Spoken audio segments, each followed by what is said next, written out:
Bienvenue dans ce journal, voici les titres de l'actualité. L'heure est au bilan pour le président Ibrahim Boubacar Keïta, 2 ans après son investiture. Le chef de l'État malien qui a pour l'occasion tenu à rassurer les populations sur les questions du conflit dans le nord du Mali et de la relance économique du pays. Adoption d'un nouveau code de la presse au Burkina Faso, une nouvelle législation qui replace les peines de prison pour les journalistes accusés de délits de presse par de lourdes amendes. Et alors que tous les yeux sont rivés sur les 11e Jeux africains qui se déroulent jusqu'au 19 septembre à Brazzaville au Congo, au Gabon, les autorités s'attellent déjà aux préparatifs d'une autre grande rencontre sportive du continent, la Coupe d'Afrique des Nations 2017, reportage en fin d'édition. Comment se porte le Nigeria 100 jours après l'arrivée de Muhammadu Buhari à la tête de l'État? Le président nigérian avait fait de la lutte contre la corruption et contre Boko Haram les 2 grandes priorités de sa campagne électorale. A-t-il su apporter les changements qu'il avait promis à ses électeurs? Élément de réponse avec ce sujet d'Ibrahim Ndiaye. Lutte contre la secte islamiste, la corruption ou encore la gestion de la crise de la chute du prix du pétrole, le président Muhammadu Buhari est sur tous les fronts depuis son élection. 100 jours après son arrivée au pouvoir, le combat contre Boko Haram inscrit parmi ses priorités n'est pas encore remporté. Cependant, il a posé plusieurs prémices qui devraient permettre au Nigeria et à ses partenaires de mettre fin aux actes de la secte islamiste. Parmi ces actions, on note le renforcement de la coopération régionale pour lutter contre Boko Haram. Il s'était donné 3 mois pour vaincre les islamistes. C'est quelqu'un qui exprime une volonté manifeste de lutter efficacement contre Boko Haram. C'est quelqu'un qui a très rapidement, une fois élu, développé une diplomatie militaire à l'échelle internationale parce qu'il visite très rapidement ses homologues des pays voisins attaqués par Boko Haram. Il a été au Niger, il a été au Cameroun, au Tchad. Il a même reçu l'invitation aux États-Unis où il a négocié quelques financements. Il a négocié aussi des appuis logistiques sur le plan militaire, malheureusement, qu'il n'a pas reçus.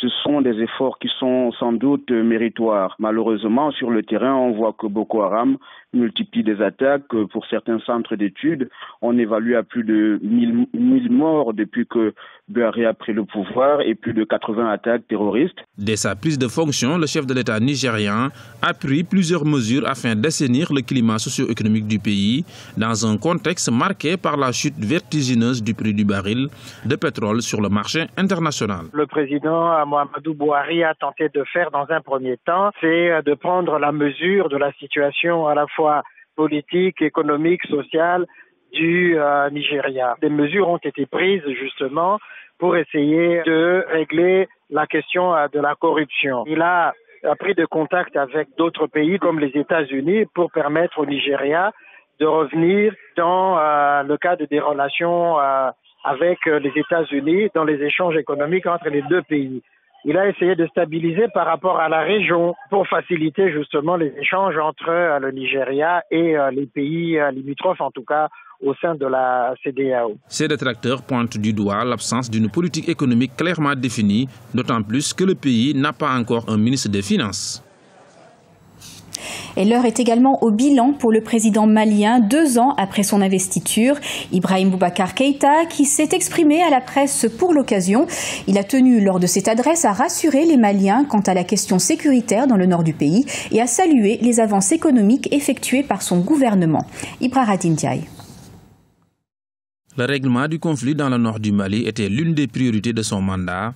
2 ans après son investiture, le chef de l'État malien, Ibrahim Boubacar Keïta, a-t-il remporté le défi sécuritaire permettant le retour définitif de la paix dans cette partie du Mali? Si on ne peut pas répondre par l'affirmation à cette question, force est de constater qu'un grand pas a été fait dans le règlement du conflit grâce à l'accord de paix signé le 20 juin 2015 entre le Mali et les différents groupes armés. Je l'ai dit et redit, l'accord de paix est incontournable. Donc je pense que l'accord est absolument une chance pour le Mali, pour le Sahel et tous nos voisins. Nous sommes tous concernés. Ce qui se passe chez ton voisin, tu as intérêt à en être solidaire et à examiner les moyens pour que vous puissiez éteindre ce feu ensemble. Cependant, la route est encore longue. Il reste à relever de nombreux obstacles et mettre en œuvre l'accord de paix. Toutefois, pour l'ancien ministre des Relations avec les institutions, aujourd'hui président du CRI, le cercle de réflexion et d'information pour la consolidation de la démocratie au Mali, Certaines actions du chef de l'État sont à saluer. Je pense qu'un bilan, c'est d'abord un actif et un passif. Et sur le plan de l'actif, on peut déjà se dire que le président IBK a pu tenir, en tout cas les 2 premières années de son mandat. Et comme actif également, il est également incarné par la signature faite de l'accord pour la paix et la réconciliation nationale au Mali. Maintenant, sur le plan du passif, c'est que nous sommes dans une construction démocratique, moins de 30 années d'exercice démocratique. Les Maliens et les Maliennes, je pense, n'ont pas encore mesuré le sens et la portée de la signature d'un accord comme celui que nous allons définir. Le président malien s'est félicité de l'état économique du pays et des avancées dans la lutte contre la corruption.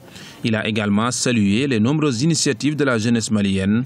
Le chef de l'État malien entend poursuivre son plan d'action dans la création d'emplois et la construction de logements, d'autres challenges qu'il doit également relever. Et au Burkina Faso, l'Assemblée intérimaire a adopté ce vendredi 4 septembre et à quelques semaines de la présidentielle du 11 octobre, un nouveau code de la presse, un texte qui substitue aux peines d'emprisonnement pour les journalistes accusés de délits de presse des amendes allant de 1 à 5 millions de francs CFA, des pénalités qui restent encore trop lourdes selon certains observateurs. Explication de Deogracias Podo. Vendredi 4 septembre 2015 au Burkina Faso, les députés du Parlement intérimaire ont examiné et adopté 3 projets de loi sur la presse nationale. Désormais, les journalistes qui seront reconnus coupables de délits d'outrage, d'injures ou encore de diffamation ne risqueront plus de peine privative de liberté. Ils seront plutôt assujettis à des amendes. Le droit d'accès aux sites d'information est également mentionné. Les peines privatives de liberté sont supprimées pour être remplacées par des amendes. En ce qui concerne les montants, ce qui a été retenu, c'est de 1 à 5 millions de francs CFA. C'est un consensus qu'on a trouvé pour prendre en compte la position des différents acteurs.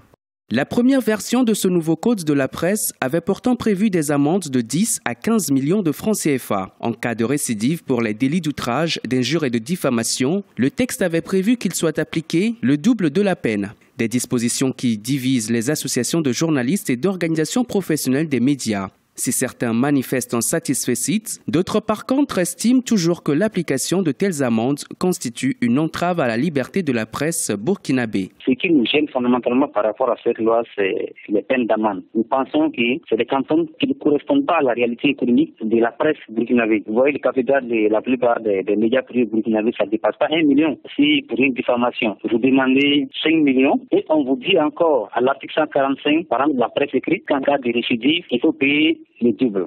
Ce n'est pas les amendes qui vont amener les journalistes professionnels. C'est en fait de bonnes conditions de travail et un bon encadrement. Dans les prochains jours, nous allons nous réunir à l'Assemblée générale pour analyser et pour arrêter la conduite à tenir. L'ancien code de la presse avait été voté en 1993. Il condamnait le journaliste à une peine d'emprisonnement assortie d'une amende allant de 500 000 francs CFA à 1 million de francs CFA. Après l'adoption du nouveau texte, les autorités tentent de rassurer les journalistes. Elles assurent que des discussions pourront être éventuellement menées dans le but d'améliorer toutes ces lois sur la presse au Burkina Faso. Du sport à présent, et alors que le Congo vibre à l'heure des 11e Jeux africains qui se sont ouverts ce vendredi 4 septembre à Brazzaville, au Gabon, les autorités s'activent déjà aux préparatifs de la Coupe d'Afrique des Nations prévue pour 2017. Ce mercredi 2 septembre, le président de la République gabonaise, Ali Bongo Ondimba, a lancé les travaux de construction du stade d'Oyem qui abritera le prestigieux tournoi de football africain. Reportage de Douglas Toutoum. Le Gabon va abriter la CAN 2017. C'est dans ce cadre que le président Ali Bongo Ondimba a procédé mercredi au lancement des travaux de construction du futur stade d'Oyem, capitale provinciale du Welentem. L'édifice va s'étendre sur une superficie de 27 000 m² pour 20 500 places. Et à l'instar du stade d'Angondje et de la ville d'Akanda, le stade d'Oyem est une véritable opportunité pour faire de cet endroit le point central d'un schéma directeur d'aménagement urbain d'où pourra éclore une nouvelle ville. Invités d'honneur, les joueurs de l'équipe nationale du Gabon se sont montrés très enthousiastes à l'idée de voir ce joyau architectural sortir de terre. Le stade sera livré en décembre 2016 et les premiers tests seront possibles dès le mois de novembre. En dehors du football, je pense que c'est un très très bon projet qui va agrandir la ville, qui va essayer de réconcilier la ville Et puis en espérant qu'en matière de football, du côté du football, ça se passe bien en CAN 2017. Ouais. Avec le lancement des travaux du stade OIM mercredi 2 septembre 2015 et celui de Port-Gentil en juillet dernier, le compte à rebours a commencé pour le Gabon. Le pays sera à l'honneur en 2017 en accueillant seuls les 4 poules et les 16 équipes qui seront qualifiées pour la Coupe d'Afrique des Nations de football 2017. Le chef de l'État a reconduit le bureau du COCAN 2012. Seuls les présidents de commission sont toujours attendus pour un démarrage effectif de l'organisation de cet événement. Et l'actualité sportive, c'est bien entendu les 11e Jeux africains à Brazzaville au Congo. Un événement à suivre au quotidien sur notre antenne grâce à la couverture exclusive de nos envoyés spéciaux dans la capitale congolaise. Alors retrouvez tous les jours le journal des Jeux à 16h15 GMT et le club des Jeux à 20h GMT. Ce journal a été réalisé par l'ensemble de la rédaction. Nous vous remercions de votre fidélité. Dans un instant, une nouvelle édition de l'actualité sur Africa 24.